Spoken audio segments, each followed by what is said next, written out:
Welcome, everyone, to the Nerd Journey Podcast, episode number 78. We're joining you every week to talk IT career progression and bring you the advice we wish we'd been given earlier on in our careers. I'm your host, John White, at BJourneyman on Twitter, joined by my co-host, Nick Cordy, at NetworkNerd_. Hey, Nick, how's it going? Hey, John, I'm doing great. We are both pre-sales technical engineers with backgrounds in IT operations. We hope our career discussions will be vendor neutral, relevant across disciplines, and remain timeless. If you're enjoying our content, please drop us a positive review on Apple Podcasts or wherever you subscribe. And if you want to get in touch with us, tweet or DM at Nerd Journey. Ultimately, we're just two nerds on a journey. A journey to virtual enlightenment. So let's take a trip, John. All right, Nick. Hey, it's part 3 of 3 with Josh Fidel. What are we talking about today? I'm pretty excited. Josh wrote a blog that was part of the reason we asked him to come on the show, and we'll put that in the notes. But in this episode, he really highlights some of the internal challenges and the pressures that came from that move to the global segment. And I think that, combined with the challenges that were specific to customers that we talked about in the last episode, are what causes this moment of insight that you don't want to miss. We can all learn from. Yeah, that was really fascinating to understand, what that process looked like for him, and then to see where he is now and maybe listen to some of the lessons that he's learned, the introspection after that. So with that, let's listen to part 3, the conclusion of our interview with Josh Fidel.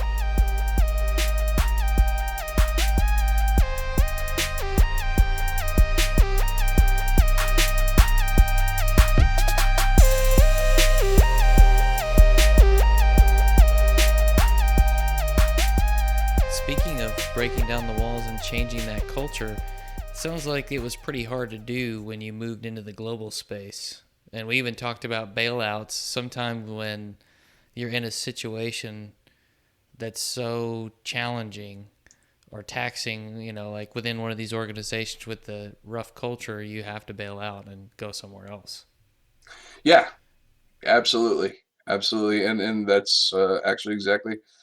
And it's not that I didn't love the job. I loved the work I was doing when I was at that global level at VMware. I thought it was wonderful. I got to, I got to go over to Ireland twice for 2 different customers. And since some of my family is from there, I've got a strong attachment to Ireland. I've always wanted to go. I got to go. I got to meet the people. I got to help them learn technology. I got to do stuff with them. It was awesome. But the pressure that was put on, it was me and 2 other guys, and our quota for the year was $45 million. So each of us was responsible for $15 million in sales. That's not a small number. Not small. Not small. And so you have that stress. And, in a large organization, the sales cycle takes a lot longer because these are not people coming to you saying, yeah, we need to buy something in the next 2-3 months. No, these are people like, we need to buy something in the next 2 to 3 to 5 years. So let's start working on this now so we can, do our tests, get it established, operationalize it, put it into production. Figure out the day 2 stuff before day 2 happens. So when you're trying to do these long, year-long, multi-year sales cycles, and your boss is going, what are your quarterly numbers? And you're just like, oh man, I'm not even thinking about that stuff. I'm thinking about, what's happening a year and a half from now with 6 different customers, not what's closing in 2 weeks. So there's that disconnect there. There's a lot of pressure. It's everything's more visible. Everything's more visible up and down the chain. Well, everything's more visible if you're up the chain looking down. If you're at the lower rungs of the chain, it's not so visible looking up. But you can see trends. You can see the way things are going. And it was a lot. And I got 3 kids. The eldest is a teenager, the youngest is 5, and it was taking a lot of time away from them. All this traveling I was doing, I was literally, one week I was in Manhattan, and the next week I was in Venice Beach, or no, Long Beach. Sorry, I was in Long Beach, and I'm home. I get home Friday night, do some laundry, make dinner, kiss my kids, kiss the wife.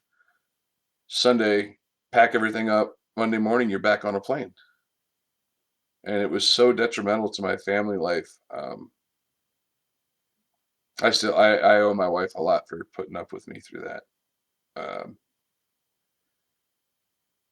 and just one day I woke up, in a hotel room, and I couldn't remember what city I was in. My phone was dead. I'd forgotten to plug it in. I didn't even know when my first meeting was. I didn't know who I was supposed to meet. I forgot what we were supposed to be discussing. Um, I just realized, like, this is insane. I just sat there on the edge of the bed going, ugh. And, you know, I know I'm not allowed to use profanity, but there was a string of profanity running. Um, I realized this is not good. This is not healthy. And I am destroying myself physically. I am destroying myself emotionally for this company. And this company is not my kids. This company is not my wife. This company is not going to look after me when I'm old and wearing diapers. Now, it might help pay for my care when I'm old and wearing diapers, but you know, they're not going to wipe my behind for me when I'm 90. So, that being said, um, I needed to take a step back, and because of my situation, having been a chronic pain patient for 15 years, having a broken spine, I scheduled back surgery, and that was 3 months of downtime. Not pleasant downtime because you got to do physical therapy and recuperate and walk. But after about 2 months, I was able to stand and cook dinner for the family and spend more time with my kids and hang out on the couch with my kids. And when it came time to go back, I realized I it's awesome and I love solving these problems. I mean, I got to help a major financial company go from doing 180,000 transactions per minute in a system to doing over 800,000 transactions per second in a system I had built. That kind of professional joy when you can do something like that, Measurable impact. measurable impact. And yeah, Crystal Palaces. I built another Crystal Palace and it was awesome and I was so happy. But I realized I'm building these Crystal Palaces at the cost of what really, really, really does matter. So you're hollowing yourself out to build these like super resilient systems, Yeah, and your personal resilience was suffering. yes. And I realized I didn't want to go back to that. I like being at home with my kids. I like taking them for hikes in the woods. I like being able to sleep next to my wife every night. It's nice for her to be there. Um, so I pretty much took a step back. And there were some other things. I mean, there's always personal struggles and personal conflicts and whatnot. But for the most part, it was I got to do something awesome that very few people in the world will get to do. I think I need to take care of what's really important now. So I abdicated. Hmm. And now I'm at a company where, although here's the funny thing. So I'm at this company now and I'm still doing national stuff. Not international. although I'm sure that's coming down the road the way things are turning out. But you know, but I'm doing it a lot less now. There's a lot less pressure. My numbers are much lower. Um, and I get to what I get to do now, when we talked about here's my hammer and I can only use now where I am, I have a hammer, a screwdriver, a power drill. I mean, I got any tool you can think of, I've got it in my toolbox now. And, maybe I'm wearing overalls and not a suit, but I got a bigger toolbox and I'm happier doing what I'm doing. Um, I get to be home more. It sounds like what you described in that hotel room was what we might call a moment of insight. Just a realization that, wow, this is not the life I wanted. I think what people don't see when we look at the technologists that have to travel and they do incredible things, but it comes at a price. At You know, a pretty severe price, a pretty high price, I would say. now, were there any signs of this kind of breakdown happening before that maybe you look back on now and think, okay, this was coming? Yeah, yeah. Now that I look back, um, I've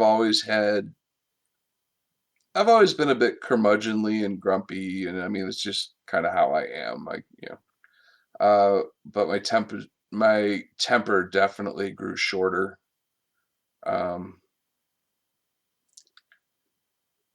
I would tolerate what I felt was poor decision making less, and I would be more vocal about it. Um,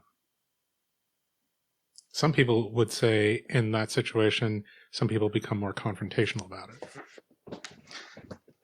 yeah, it's definitely more confrontational. Uh, Definitely less likely to back down.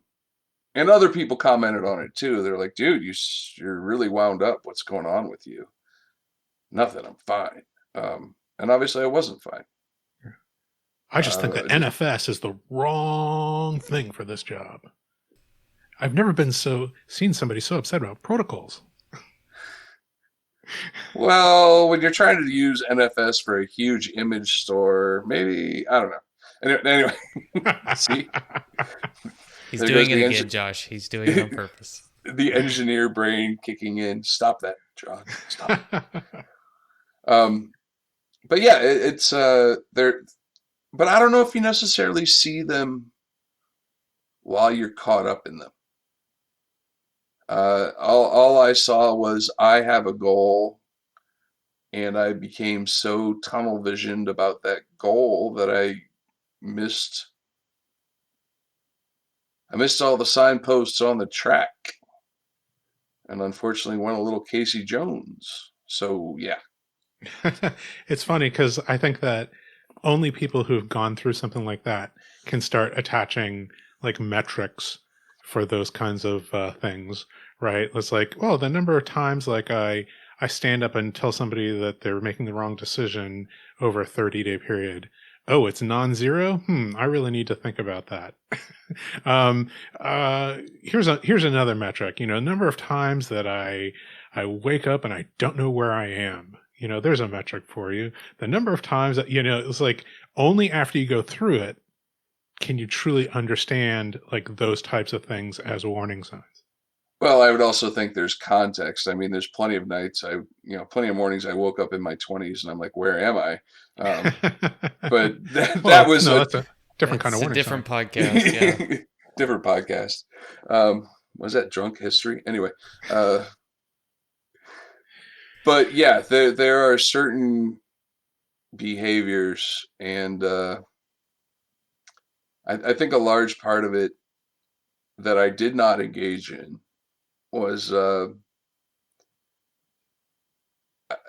yeah, everybody talks about mindfulness, um, self-assessment, taking a step back and considering things, and I didn't do that. And I wonder if maybe if I did more of that, I would have been less likely to come to the abrupt decisions that I made and that I felt had to be made. Um, I certainly do it now. Um, I still overwork now, uh, but it's a lot less detrimental. If I overwork today, it's because I stayed up in my office an extra half an hour typing out an email or wrestling with Visio Or or something being like on a that, podcast with or a being couple on of a nerds. podcast. Yeah. Hey, we're all nerds here, man. It's cool. That's right. Um, but how I fix that is, I set an alarm and I walk away and I go downstairs back to my family, which is a lot easier to do than getting on a plane and flying home from Ireland. And yeah, Yeah, absolutely. I think that's very helpful. I think, and I wonder if maybe, like our kind of Western culture of like, I don't know, our idea of like what men are supposed to do and not be in touch with our feelings and not be introspective and kind of suck things up and power through, if that like might have been part of it. I don't know what kind of culture you grew up in. yeah, I grew up in that very Midwestern. You put your head down, nose to the grindstone, you get the work done, and you know you put on your blinders and you just go. And at times that has worked very well for me. I've had people tell me I'm a bulldog, or people tell me I'm a hammer, um, and uh, yeah, that's a good thing.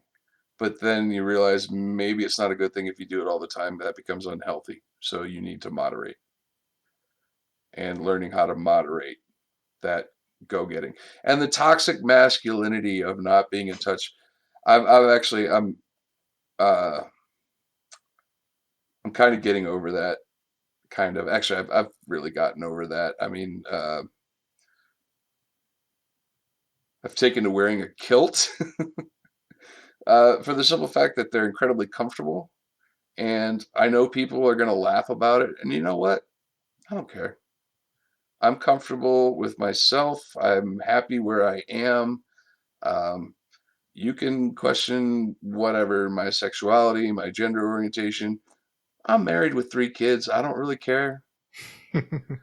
Um, and a lot of people have a hard time being honest with themselves and realizing that I don't know. It doesn't really matter. To some extent, it matters what how people view you. But if you're happy with you and the way you are, if you truly are comfortable with yourself, it matters a lot less. Because you're talking about quirkiness and like mild like character things, like as opposed to like basic competence, right? So like I think what you said earlier on was establishing that brand of like extreme competence. I think that's part of like that fundamental part of the brand, and like lots of knowledge, ability to adjust to various situations, large scope, small scope, those kinds of things. Like that's a good brand to have. A bad brand to have is can't let go of a problem, won't won't walk away from something that he thinks is wrong, even when the other person doesn't want to hear it or needs time to, absorb, that they've made a wrong decision, or, those are the kinds of, the variations in brand, right? Yeah, and um, some of the most competent people I know in technology are incredibly competent, and they have a good, competent brand. They've established themselves, but they're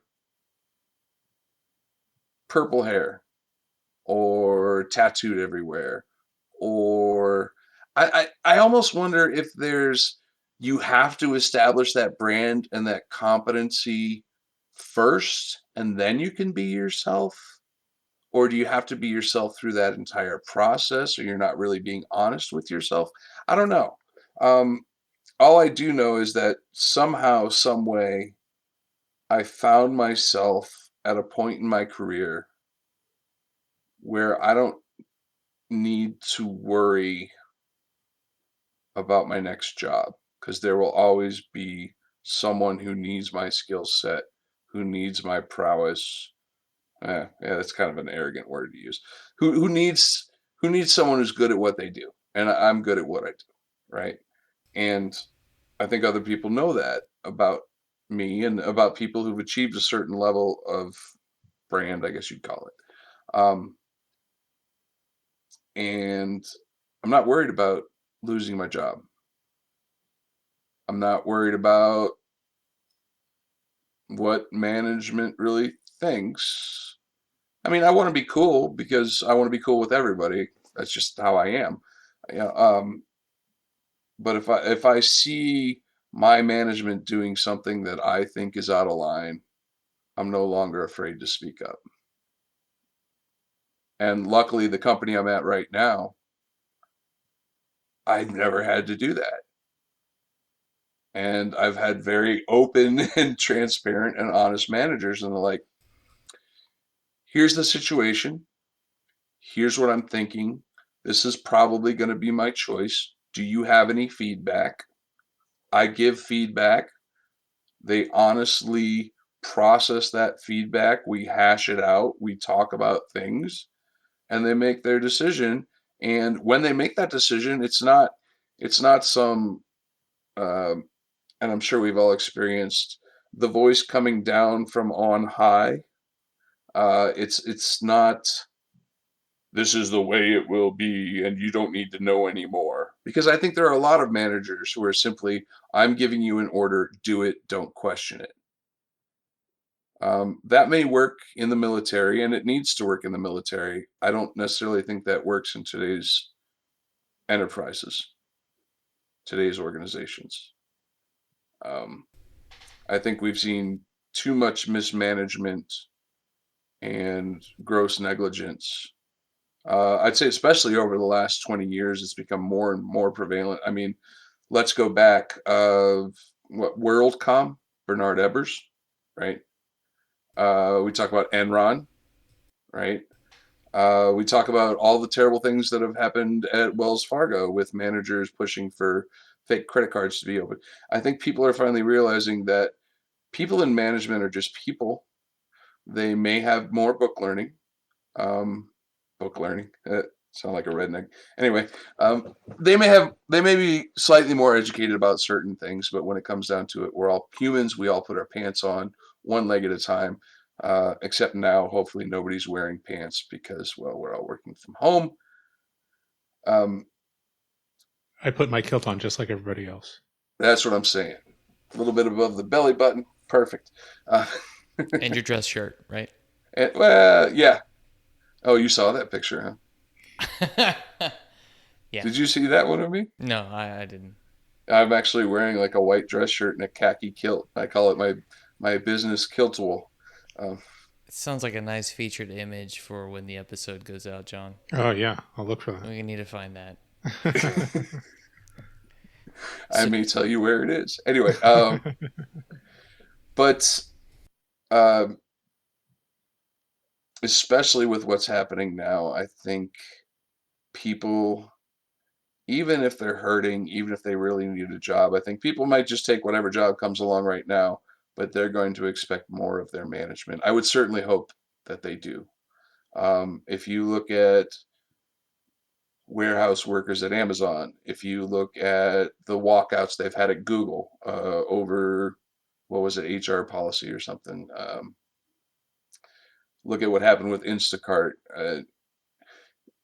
People want actual accountability from people with larger spheres of accountability. Does that make sense? Yeah, absolutely. mm-hmm. Well, Yeah, and they want the larger sphere of accountability to go along with the larger sphere of influence. Um, They want the people who have the largest sphere of influence to also take the largest sphere of accountability. Yes, and be held to it. yes, I agree with that. Unfortunately, I think we're seeing more of the same. You know, look at the Whole Foods workers. Uh, they ask for masks, they ask for gloves, they ask for hand sanitizers, and Whole Foods came out with a T-shirt that says "Hero" on it. Ooh, Kind that's of rough. I tone, hadn't heard that. yeah, that's kind of tone deaf. Hmm. And I think now, I think there are a lot of companies who are exhibiting very poor behavior right now that people are going to remember. Hmm. You know, um, Character only matters when you're under stress. Is that no, the I paraphrase think of that quote? character matters at all times, but it becomes especially important under stress, like we're experiencing now. Yeah. And that's Sure. again, that's why I'm really, really glad I have my company, uh, because the company I work for has character, and the owner. I wouldn't say the owner. We don't have an owner. We have a president, and the president came to us and he said, "Look, guys, here's the financial situation. It's not terrible. We're actually doing pretty good, but as a hedge against future instability, I am going to take a large pay cut, and I'm asking all of you to take smaller pay cuts." That to me is leadership. He said, so we can all be taken care of. We're all going to have to sacrifice a little. I am willing to sacrifice more than all of you. And I want you to understand that I am there for you. I will be there with you. I want us all to succeed. That's impressive. Yeah. Absolutely. That's so impressive. I actually went to him. Uh, I went to him afterwards, and I said, "Look, I'm willing to take this pay cut. I do okay. You know, I meet all my bills. I've got a little extra to put away for retirement and education. Life is okay.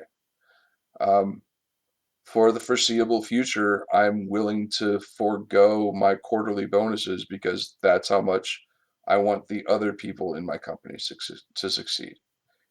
You know, I gotta I gotta surrender whatever few $1,000s every couple months. That's okay because maybe one of our more junior people doesn't get laid off because I feel accountable for them because I'm in a more senior position, right?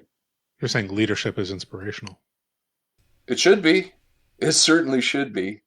Um, but then we run into the problem of leaders who are inspirational and they talk the good talk, but then they don't walk the walk. So you got to be careful about that too. You got to be careful about who you work for. Maybe you can't make that decision right now today. Maybe you cannot say, I want to work for a good, decent organization led by a good, decent person. Maybe you can't make that decision today. But always remember, it's easier to find a job when you have a job than it is to find a job when you don't have a job. For sure. I think that's the thing you're talking about is understanding what it is that you value in an organization, right? Finding the things that you value in leadership at the top, and then maybe even in like frontline management and middle management. You know, those are the kinds of things that you learned from experience. Oh, I need my frontline managers to do this. I need middle managers to do this. I need to work for executives who act like this. And that's how you kind of vet your future employers, right? When you are looking for a new opportunity or an opportunity comes knocking on your door and you need to evaluate that organization top to bottom. Here's something I would love, and somebody posted this. I can't claim that this is an original idea of mine, but here's something I would love. If the next time after this is all over, You go into a job interview, and the interviewer says, "Do you have any questions for us?" "Yes, I would like to know, what did you do for your employees during COVID-19?" Because that'll tell you something about that organization. And you can tell instantly what that reaction is going to be, because either their face is going to drop, or they're going to be like, "You know what? We did a great job." Or there might be some insincerity there, but that's and you can spot that too, right? Sure. Um, I, it's funny, when I joined VMware, I went through, God, I think it was like 11 interviews, and I interviewed with other system engineers. I interviewed with other salespeople. I interviewed with managers. I interviewed with directors. And then I interviewed with the SVP of the business unit that I was going to be working for. And that was cool because I got to talk to those people and feel them out. Yeah, I was kind of selling myself too, but I also got to see what type of people they are before I started working. And when I started working there, that was very much a place I wanted to be. And, over time, the chrome dulls and wears off, and things change, and organizations change. And it got to the point where, just all things considered, it wasn't where I wanted to be. So what That's do? It's always easier to find another job when you have a job.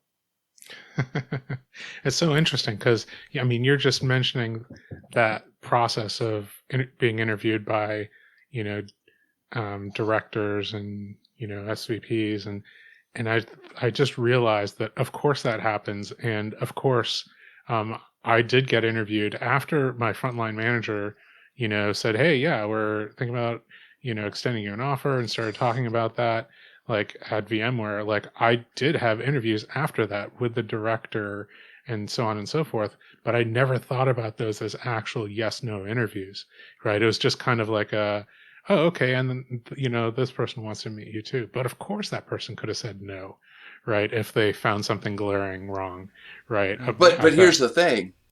You have the opportunity to say no after meeting them as well. And It's a a lot of great people point. forget that. That is a Oh great yeah. point. And okay, you go to interview at an organization. Yeah, maybe you interview with the HR person just to make sure you're a good fit, Hmm. that you don't have a giant beard or smell funny or whatever. Um, and then you interview with your manager, right? And or the person who's going to hire you for the position, who's probably going to be your manager. Go ahead and ask, hey, can I talk to your boss? I'd love to meet the person who is your manager. And then ask that next person, hey, I'd love to meet the vice president. I'd love to meet the director. I'd love to meet the CIO.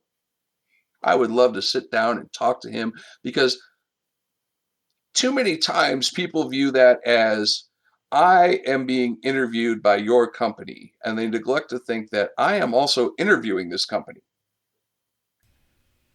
And maybe there's a sense of desperation, or I'm sure when you don't have a job and you're trying to get a job, you just need income, right? And you'll do whatever. But if you have a job and you're looking for a job, you have leverage. You don't necessarily need to take that job. Um, And I th- sometimes, like, that more money is not going to be compensation enough for um uh like oppressive culture. I think you pointed out that as something, as you saw during your career, maybe in some of your customers. And sometimes there's just not enough money in the world to tolerate oppressive culture. I would agree with that. If that is important to you. Now, there are some people who, I don't care if that paycheck is, six figures. I'll deal with whatever. Okay, that's cool. If that works for you, good on you, man. Um, but for me personally, that that doesn't work for me, not anymore. And hopefully there are more people out there who take that point of view. Because I think a lot of the creativity and innovation that could occur in the technology field is, and not just technology, but in anything. I think a lot of it's stifled, right? I think we've all heard the stories of managers who will shoot your ideas down, but then bring it up later at a different meeting as their idea and take credit for your work. I'm sure all of us have heard at least one story like that. Um, is that someone you want to work for? Personally, no, Right, right. no. And I hope, like I said, I hope this crisis that are in right now. I hope that there are changes, and I hope that we make a better world. But when I was talking about stifling innovation, um, how many people could be out there creating amazing things that move us forward, not just in a not just in a hey, look, I've got this new social media app and I could share my dance videos, but in a look, I've got this new app that will allow us to connect with other people, to allow us to grow our networks, to allow us to find jobs, to allow us to make things. Uh, if you look at innovation in cars, there hasn't really been a huge, massive amount in the internal of innovation in the internal combustion engine. I mean, yeah, they're getting more efficient until Tesla came along, right? And Elon Musk doing his thing, and now he's pushing the envelope. He's actually pushing innovation, even if I don't always agree with him, and I don't. Um, he is pushing other companies to get out there because they have to, and that's an environmental thing. Uh, what if there's an electrical engineer somewhere who's got an even better idea than Tesla's, who could make things even better, but he has to feed his family and he has to pay his mortgage. He can't go out on his own and innovate because he's stuck in this capitalist system. That's where the idea of something like universal basic income, if people have that safety net, maybe they could go out and be more innovative and be more creative, and we could create new things faster, right? Yeah, I Um, think what you're talking about is the toxic parts of any system, right? Like, there's nothing necessarily wrong with masculinity, but toxic masculinity is a problem. There's not necessarily something wrong in, like, gentle, um, you know, incentives in a capitalist system, but toxic capitalism, it can be, deadly and destructive to an entire society. I hope I'm not putting words in your mouth. no, no, yeah, I agree with you. There are cool things. There are some cool things about capitalism. Um, the free market, and even though we don't really have a free market, but the fact that we come to the market. I have a fish, you have a loaf of bread. We can trade these, and each of us is happy. Awesome. Um, well, the problem becomes I have a fish, you have 10 loaves of bread. You really want this fish. Guess what? You owe me 10 loaves of bread, and I'm not going to share the bread with the people who caught the fish. That's Right. kind of where late stage capitalism, if you will. Um, but yeah, the people have just odd hangups. They have hangups about their jobs. People are so tied to their jobs in this country that when you take away their jobs, they it's almost like they lose their identity. Yeah, it's job as identity. Mm-hmm. This is who I am, not just what I do. Right. Yeah, And those are the folks that don't step back and think about what they value when they're looking at an organization. Sometimes that goes along with it. I've never sat back and decided, okay, I actually value these things and that's what I need in a job. Just like you were talking about earlier. Yeah, it's I again, all I can hope is that this crisis makes us really, I mean, to the world, this is that step back where we really need to assess and look at what's going on and say, is this where we want to be in our lives? Is this the type of job I want to have? Is this, what are the actual costs and benefits of this system to me, to my family, to my neighborhood, to my city, to my state, to my country, to my planet? And hopefully they come to some realizations. I doubt it. Pessimism. But it's Well, interesting because you faced your own crisis, right? And you turned introspective and you took advantage of the opportunity that that gave you to make some choices, some healthier and better choices for yourself. And it sounds like you're hoping that, this crisis that we're all facing in the world now, that like people and organizations, regions, countries in the world again takes that opportunity to be introspective and make a better decision for the future. yes, yes, it's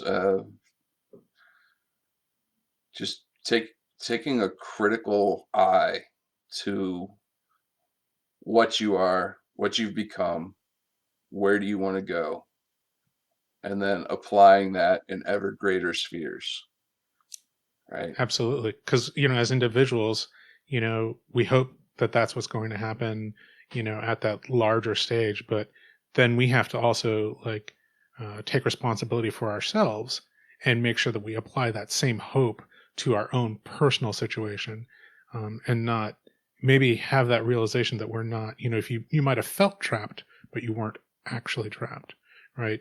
The things that you were avoiding, maybe risks that you weren't willing to take, because you crave that stability. Well, maybe you weren't that stable, and that stability was just an illusion in the first place. There is only one trap that we cannot escape from that we know of, and that's passing away. As Sure. long as you are alive, there are options. They may not be the best options, they may not make you comfortable, but there will always be an option. All right. Final parting thought is, the story of my burnout and my change. Um, and I don't want to make this all about me, but it kind of parallels where we are as a society. Um, we are all sitting on the edge of our bed going, what the just happened? What is going on? Where am I? Why am I here? And I think everybody can kind of relate to that at this point in time. I hope. Um, and now's a good time to take, we've got some quarantine time, and it's hard to find, if you've got a family and you've got kids, it's hard to find that quiet time right now. But you can find it by staying up till 2 o'clock in the morning. Um, Talking to the nerd journey. Absolutely. and Sometimes talk to the nerd journey journey. keeps you up late. That's right. Um, and I hope all of us, every single one of us, takes a step back, looks at what's happened, where we are, what's going on, um, and makes some decisions that, hey, as soon as this is over, it's time to make the world a better place. Not just for myself, but yes, for myself, but not at the cost of the person next to me, not at the cost of the person down the street, not at the cost of the person across the ocean. We got to figure out how to make things better for everyone. Josh, super appreciate your time. And I really appreciate your story. We're going to post a link to the blog posts where you wrote about your career burnout, professional burnout. And is there a place that people can find you and follow you on the internet? I'm pretty active on Twitter at JCEFIDEL. Um, However, I do a lot of off-color humor, I suppose you'd call it, in a nice way. A lot about politics. I'm not just a tech person. I do post a lot about tech. I am. I'll take. I'll be critical of customers. I'll be critical of myself. I'll be critical of vendors. I'll be critical of all sorts of stuff. Um, so fair warning if you follow me on Twitter. But it's all in good fun. I'm not trying to hurt anybody ever. Awesome. Josh is a great follow, so I highly recommend. After you apply your personal filter, of course. Yeah, of course.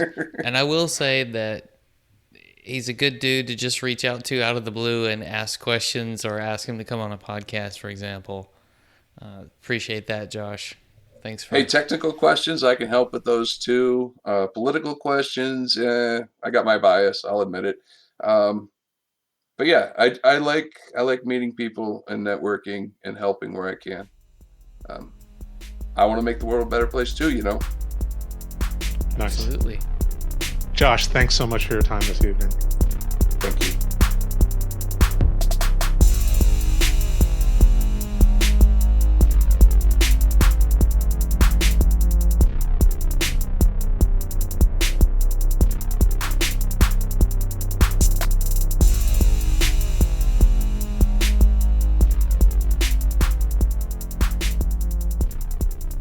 Wow, Nick, that was powerful stuff from Josh. I'm really glad that we talked to him. It was a great conversation. I actually didn't want it to end, and we just ended up having to end it because it was starting to get super late for me, and I was the one on the West Coast. Yeah, you live in the past, man.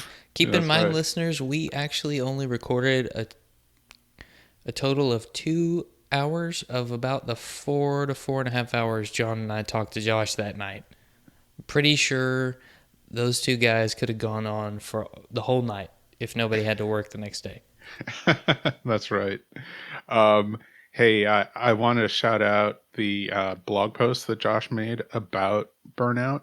It was super powerful to read and really powerful, to listen to him talk about that process again. I'm glad you pointed that out. Tough to miss, but super, super powerful. Yes, sir. One of my favorite things, obviously the burnout stuff was fantastic. None of us really probably see something like that happening while we're going through it, but after you've been through it, I'm sure that you might be able to pick up the signs in someone you know and can try and help them out of a tough spot. But one of my favorite things in that episode was a great interview question Josh pointed out. After this is over, you can ask a future employer, what did you do for your employees during COVID-19? I just never thought about that until he said it.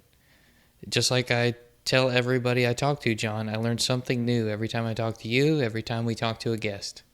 Absolutely. It's a great question to reveal the character of a company, organizational character. Yes, sir.